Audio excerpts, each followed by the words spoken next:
And hello Hello and and welcome. welcome to another edition of the Baseball Radio Talk Show. And we're a little confused tonight because Rich is actually on the phone with our special guest, Yes. Corey Fineran. He's having some computer problems, but he was able to Skype in. So I'm the only one on video tonight, it seems. So, guys, how are you? I'm doing Doing great. I'm good. I'm I'm all geared up right now. Rich, how are you doing?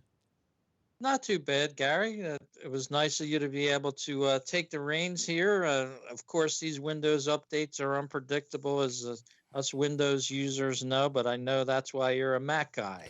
That's it exactly. I went to the other side because the problems with Windows are legendary. But as I said, we have Corey Fineran with us tonight, and Corey is the host and top dog at IVN via Chicago Cubs podcast and website. And Corey, you must be beside yourself. I can't believe it. The first World Series game at Wrigley Field in 71 years is about to start, and it's been incredible to watch. Just the decades of futility and to see what the front office was starting to do, 5, 6 years ago, starting to put things together and to watch it from the bottom up. And it's been a blast. And this is kind of like the payoff, I guess. Yeah, that's awesome. It seems like from an East Coast perspective, Chicago is about to explode with all the great events they have going on there around Wrigley Field. There's thousands of people showing up for the game that don't have tickets. They're going to end up in bars, things like that. Excessive ticket prices. Could you give us the mood around Chicago and the Chicagoland area? Yeah, I mean it's out of control right now. They're expecting. I haven't heard estimates for tonight for Friday night's game 3, but I did read that they're expecting 300,000 in the neighborhood for game 4 Saturday night. And I would imagine if the Cubs win game 3 and game 4 and the potential clinchers on game 5, it'll probably be. It could easily be a 500,000 people just in the neighborhood. And if you've never been to Wrigley Field, the ballpark does sit literally just in a neighborhood, and there's a lot of bars around. And this is great business for them because a lot of them are charging. I think the lowest that I saw was $100 a head to get in, but the cover was 100. But there were several that were, $500, close to I think 750, just to get in. And so I think a lot of Cubs fans are just going up to be there and experience it, and are just hanging out in the neighborhood. And I guess you'll have an earbud in, and hopefully maybe I don't think you're going to be able to stream anything, so I'm not sure. And that's honestly why I didn't go. I thought if I couldn't get a ticket to get in there, I want to watch the game, and I kind of I guess value my well-being and my safety. So Yeah. I'm staying a safe distance away, and I have some friends that were able to get tickets, and it's surely. I mean, it's just got to be such an experience to see that. And I've been able to go to 3 playoff games. I went to 2 NLCS games and 1 NLDS game up in Wrigley this year, and it was just unbelievable. Just the atmosphere, the environment is just unreal. Yeah, it's got to be a uplifting feeling after 71 years of no playoff World Series type of appearances for the Cubs. And what do you really think their chances are this year of going ahead and winning the series? I like their chances a lot. I think that it's interesting because tonight's game 3, the wind is blowing out at 35 miles an hour, so anything can happen. But I really do like. I think the Cubs have a tremendous starting pitching staff. They have the best pitching in baseball. Their ERA by ranks number one in all of baseball. I really like the starters. Kyle Hendricks is going tonight. He led baseball in ERA this year, which is really surprising because to start the season, he was the number 5 starter. And he is, and all season we've been very hesitant to draw parallels to the player that he reminds us of, but it's becoming more and more safe to say it. But he's very much like a Greg Maddux as far as how he works, how he paints the corners. He's not going to overpower anybody. And I think, and then game 4, you have John Lester going. And I think that I think that Cleveland has a really strong bullpen. It's fairly scary, actually, when you factor in Andrew Miller. But I think as far as the starters go, once you get past Corey Kluber, I think the Cubs match up better. And so, which is why Francona is going to send Kluber out there potentially 3 times, games 1, 4, and 7. So, but I just think that the depth is on as far as pitching goes, the depth on the Cubs is better, and it's a tremendous. I mean, obviously, I'm sure even as East Coast guys, you probably know that the offense has a lot of marquee players and a lot of young talent. But really, what stood out this season is how incredible their defense is, and it's actually like historic proportions of how good the defense is. And I've listened to a lot of people that really understand the game, and basically they believe that the Cubs have figured something out as far as positioning goes, and nobody else can really figure out exactly what they're doing because they use the shift less than most teams, yet it seems like anytime anybody makes contact, it's hit right at somebody. And so, the Cubs have invested a lot in research and as far as analysts and everything like that. And so just top to bottom, and the organization is in a really good place. Now, Corey, Kyle Schwarber made the World Series roster. Is that a mistake? Could they'll be ending up playing shorthanded for a couple of days now? Of course, he had a good game the other night, but could this be a potential mistake that they did selecting him and have to play shorthanded the rest of the way? I think it could be. I think that the wild card there is Joe Madden, who has an incredible ability to get the most out of a roster. And just in watching him for 2 years now, he'll make a move, and I think, why in the world would you do that? That's the silliest thing. And of course, he ends up being right. I mean, and I've learned to just not even question him. And so I think that I think that the Cubs will be okay. They've got 3 games left in a National League Park where Schwarber won't be able to. I mean, he can pinch hit, but he can't play. He wasn't cleared to play defense, which I think is a really good thing because I think hitting motion and running motion is a lot different than kind of a quick reaction, lateral movements and things on your knee. So it's good. I think I was really happy to see that he wasn't cleared to play, although the doctors obviously know more than I do, but I don't think it is going to hurt them. I think that Madden knows how to manage a bullpen. He knows how to manage a roster. He definitely thinks outside of the box. I don't know if you saw this, but I went to a game in Cincinnati, actually, to see the Cubs play, and he used 3 pitchers in left field. It was an extra innings game, and so he was kind of doing the put a pitcher out in left field to bring him in to face somebody so he can get the right matchup, and then put him back out in left field. And it's just he has a way of working magic with a roster. And so I think with a typical manager, I probably would be concerned about essentially playing with one person short on the roster. But I think that the pitching staff is well rested, and there's actually pitchers on this team that can hit, and playing in a National League Park, I mean, I think they can use that to their advantage. So overall, I'm not concerned. Very cool. We're talking with Corey Fineran. He's the lead podcast host of Ivy Envy, one of the best independent podcasts you can listen to about baseball. And we don't want to keep you too much longer, Corey, because we know you want to get back. The game's starting just in a few minutes, but how about one more question from Gary Mack, and we'll let you enjoy the game for tonight. Sure thing.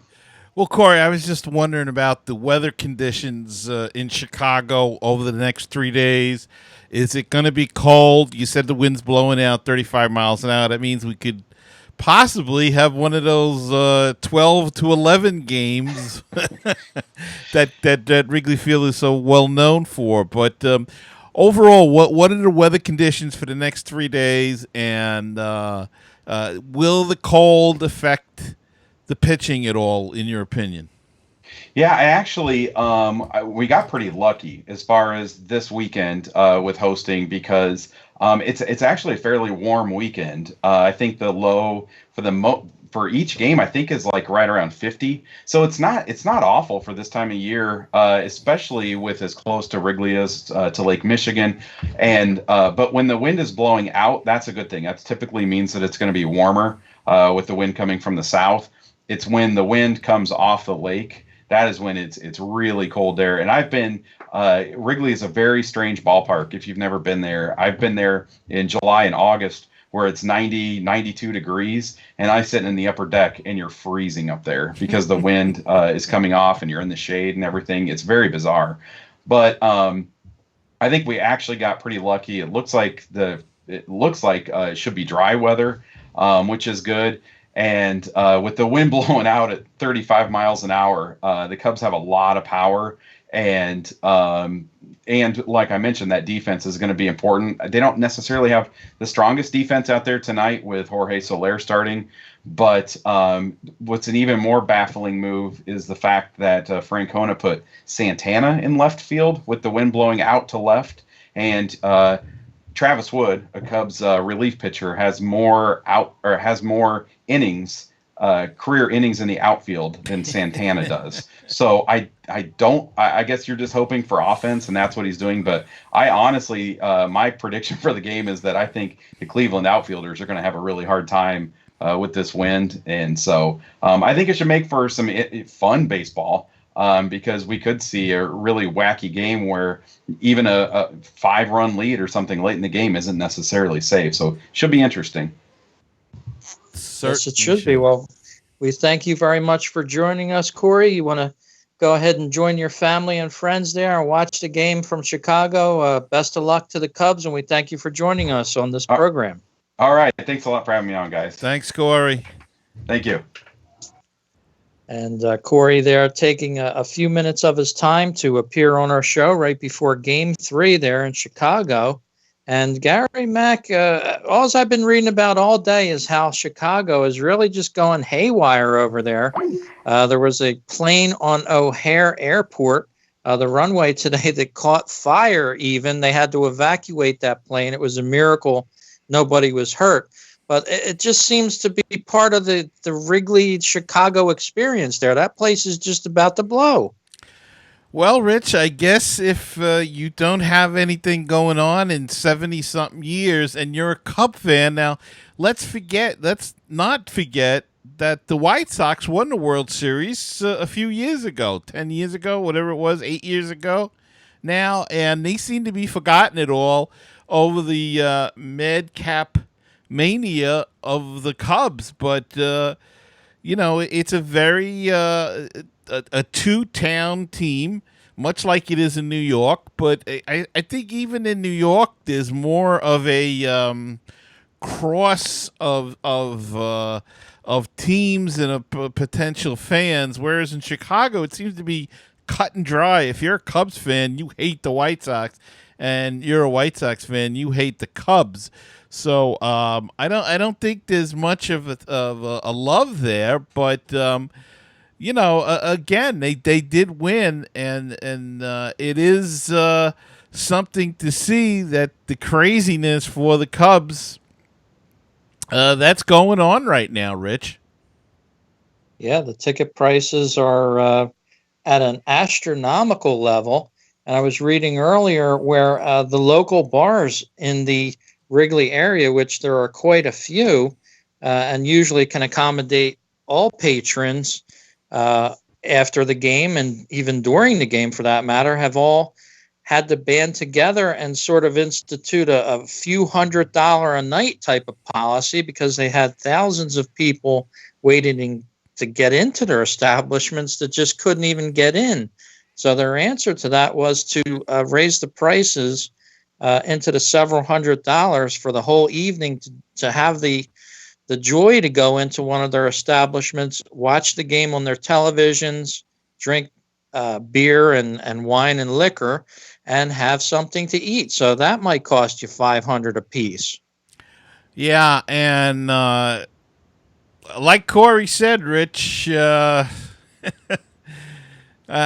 think I'd rather be at home and watch the game in the comfort of my house. It's nice and warm. The no lines at the restroom, and a lot more enjoyable. Having been to a playoff game and a World Series game, and especially a Game 7 of the World Series, it can be kind of crazy going to one of those things, and it is a lot better to watch it at home. Of course, it's a little different with the Cubs because they have been put down for so long and have been the lovable losers in baseball that everybody wants to be there. Then everybody wants to be in the stadium, but it only can hold so many people.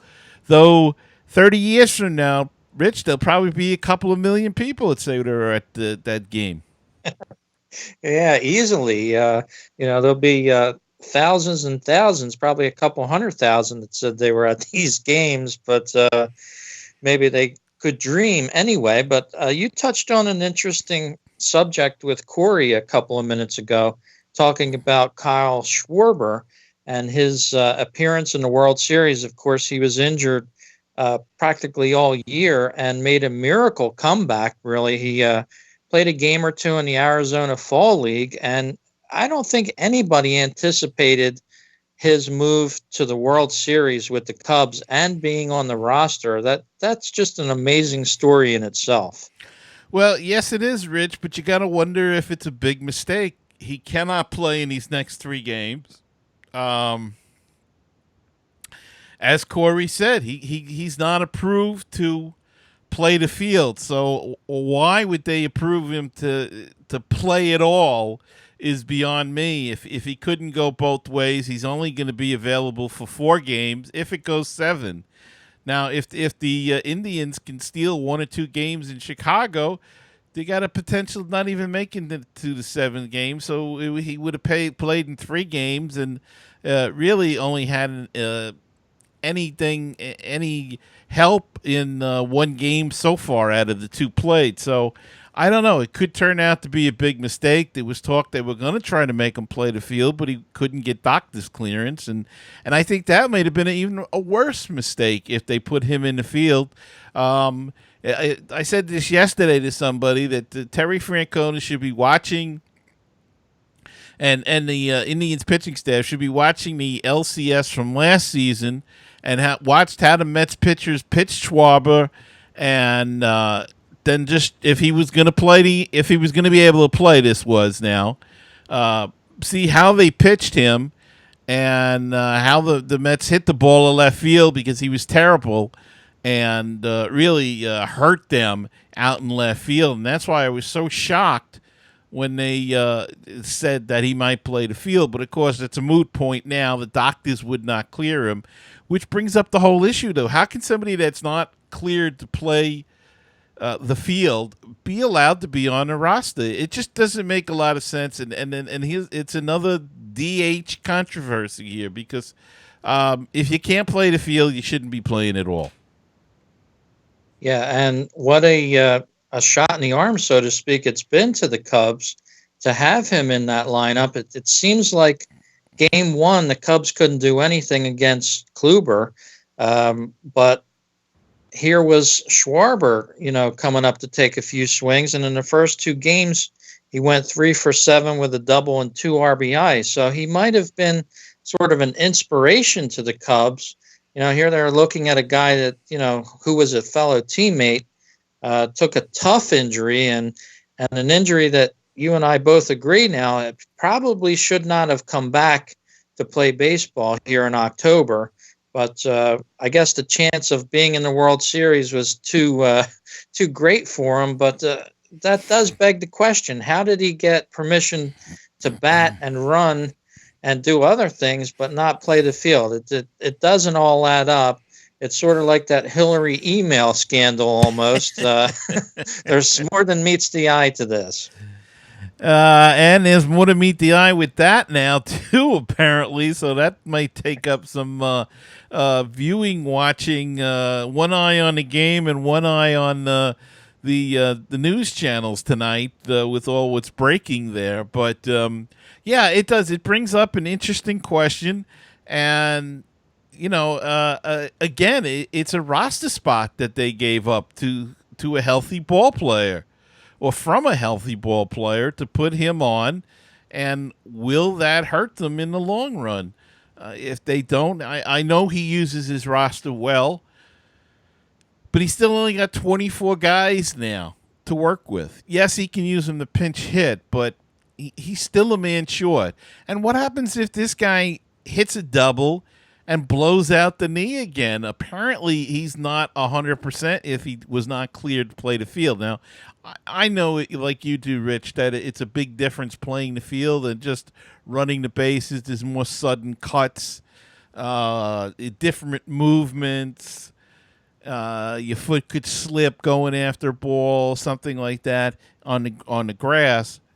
But still, it's got to be a concern. And again, I say, he could hurt himself running the bases, and then you may lose him for another year. So don't know if it was the wisest thing. I do agree with you, though. It definitely could be a motivator for the rest of the guys on the team to see this guy come back from a major injury like this. But I'm not sure it was the brightest thing to do.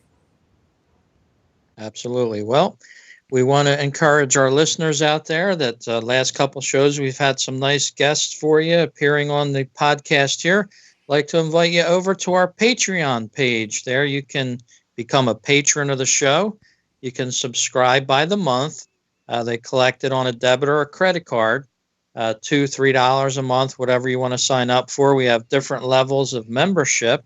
Just go over to patreon.com. That's patreon.com/baseball talk, all one word.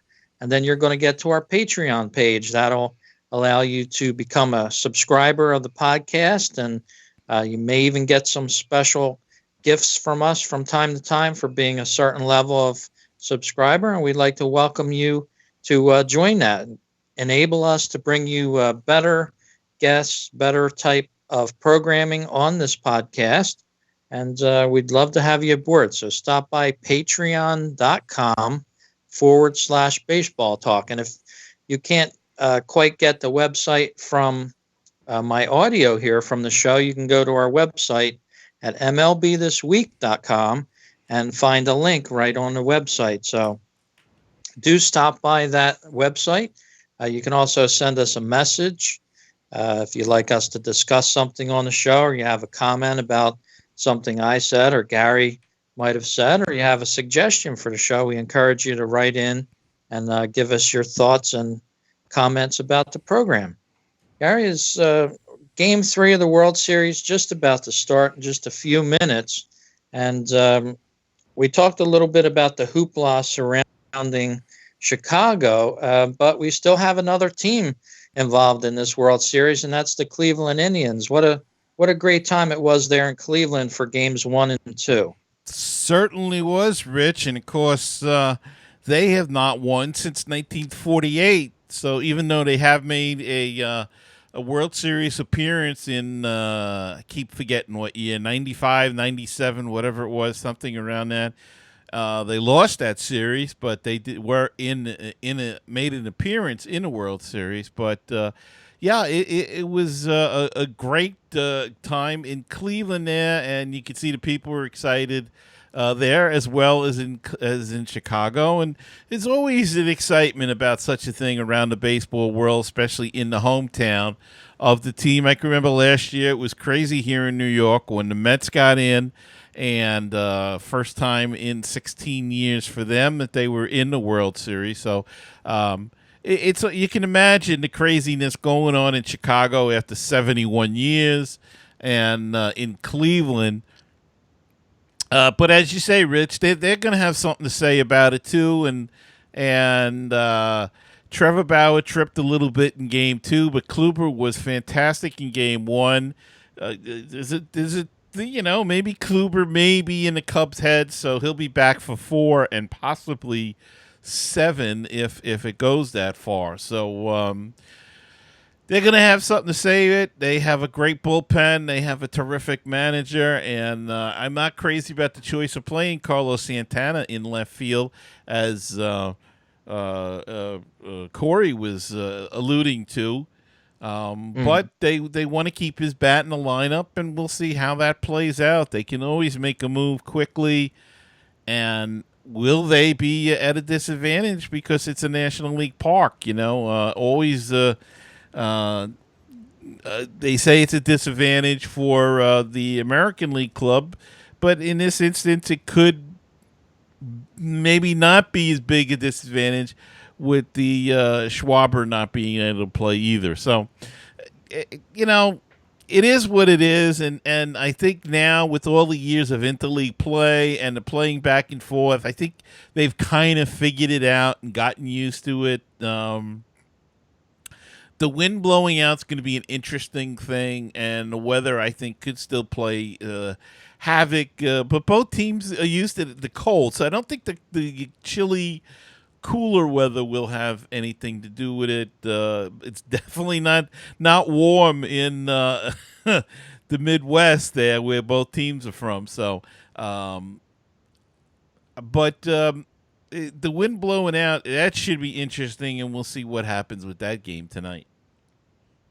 Yeah, I remember back in, I believe, 1979, the Cubs and the Phillies had one of the longest or highest scoring games and longest games around. I think it was 23-22, some oddball score like that started out on a windy afternoon in Chicago. I don't think it ended till a windy evening.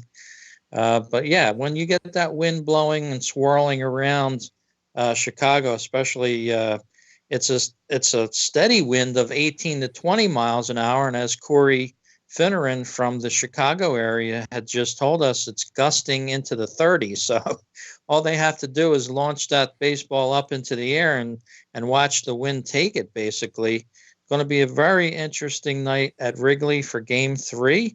And one of the things I wanted to bring up is I don't think we've seen the Indians have their best hitting going yet, with Kipnis, Napoli, guys like that can suddenly get hot.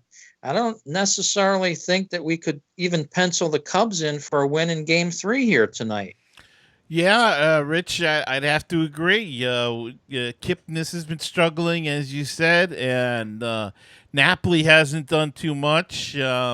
Even Lindor hasn't really, gotten untracked yet in this series. So it will be interesting to see if they can get going. And who knows, Josh Tomlin going tonight. Maybe he comes up with a really big game. Maybe Hendricks struggles. Who knows? I mean, Arrieta struggled in the postseason last year and the beginning of this year. And then look at the gem he pitched the other night. So you just never know if you have good stuff that night or not. And they still have merit. They still have Salazar that they can use in the bullpen. He pitched an inning and was pretty decent. So I'm not worried about too much. A lot of people giving the pitching edge to the Cubs, and rightfully so. But let's not forget the Indians are there as well. So and they've got some decent pitching. And look, I'll put their manager up against anybody. Yes, indeed. And speaking of our guest from last week from the Cleveland area, I'd like to thank Ed Kasputis for joining us last week. You can check out his podcast on baseballtalkradio.com. It's called Baseball PhD.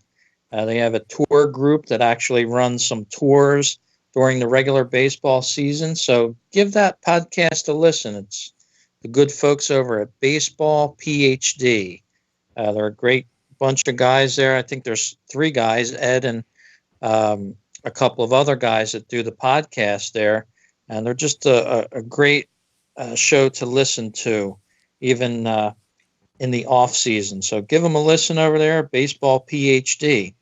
Well, Gary, one thing I really love about the World Series is the stories that come out of the game. And there's just one that I picked out of the internet tonight.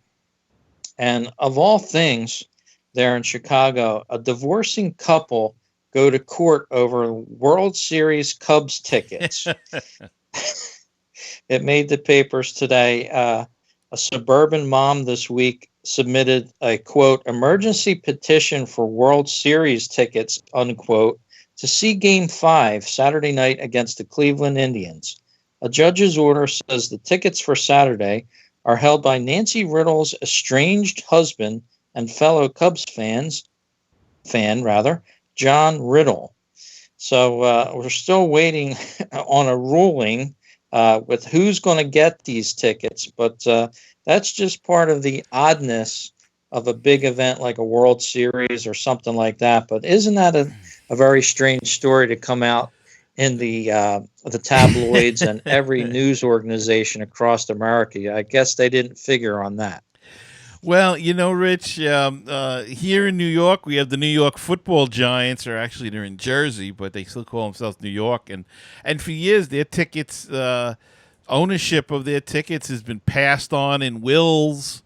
There's been divorce fights over it in divorce court over the tickets. So doesn't shock me at all. And let's face it, this is the hottest ticket in the Midwest right now, and the hottest ticket definitely in Chicago. And people just probably in the nation. Let's be honest. People want to be at Wrigley Field because the Cubs have not won. And this has got to be the biggest thing in that town since, I don't know, the Chicago Fire. Who knows? But yeah. And the last time they won was around the same time, I think. But anyway, yeah, it's a great thing, and hopefully nobody gets murdered tonight while those games are going on. They do have a high murder rate there, and I don't know about in that section of Chicago, but it's going to be so packed with people and police and everything else that it's just it's an amazing thing. Yes, it is. 71-year drought there at Wrigley Field. Game 3 just about to start up as we're doing the podcast here on the Baseball Talk Radio Show. And we want to thank you for joining us once again here on our episode here. And thank you for tuning in. We want to ask you to subscribe on iTunes. You can get our show pushed right up to your device, your tablet or your phone, or however you listen to your podcasts over your PC. You can subscribe to our podcast. So we'd appreciate if you do that. You'll catch every one of our shows, and it'll be delivered to your device overnight, usually. So you can also check us out on Podomatic.com and StitcherRadio.com. And, of course, a great lineup of shows over there at BaseballTalkRadio.com. We're one of them, of course. Gary has his own Mets Musings. I have a Phillies Talk podcast, which I'm long overdue for doing another show. If you're a listener of that show, be prepared to have one by Halloween, because I have to get one in before the end of the month. And but, Ivy, Gary, any predictions for Game 3? Well, I just want to add Ivy Envy with Corey Fineran on guest. His show is also on the Baseball Talk Radio Network, so you can hear his show and what the Cubby fans are thinking. Game 3, I don't know. I'm gonna say it's a. I don't know. With the wind going out, it's gonna be a toss out, and it's going out to center field. So it's not going to favor the lefty or righty. It's going to play equally as well. You know what? I'm probably going to go with the Cubbies win Game 3, only because it's the first game at home, and let's say the Tribe comes back and takes Game 4. Very good. I like that. I like that scenario. I think you're right. The Cubs are going to win Game 3. Hendricks has been a good picture. Kendrick, rather. So he's very good. As Corey said, he's almost like a Greg Maddux, very quiet, works great on the mound, keeps the ball low. Most of the time, we'll have to see if he can keep it in the park tonight. But I believe the Cubs will win Game 3. Game 4, I don't think the Cubs are going to sweep. I think this series is going to go back to Cleveland, as you said, Gary. I don't know if it'll be Game 4 or Game 5, but I do think this series goes 6 games. It goes back to Cleveland, and hopefully, with my prediction, the Cubs will end up winning it. But we'll have to see. It's been a great podcast talking with you, Gary, even though I've been on my mobile, as you said. My computer just finished its update, almost an hour to do that. You just never know with Windows. And Rich, it's a little weird because I'm used to looking at you when we do this. So I didn't get the chance to see you, but I'm sure we'll see each other really soon. Yes, indeed. Well, thanks for joining us, everyone, and be sure to tune in on our next show. And we may have the World Series winner for you on our next program. We'll wrap up the series if that's the case. Gary, you have a great week, and it was a great time talking with you. You too, Rich. Talk to you soon.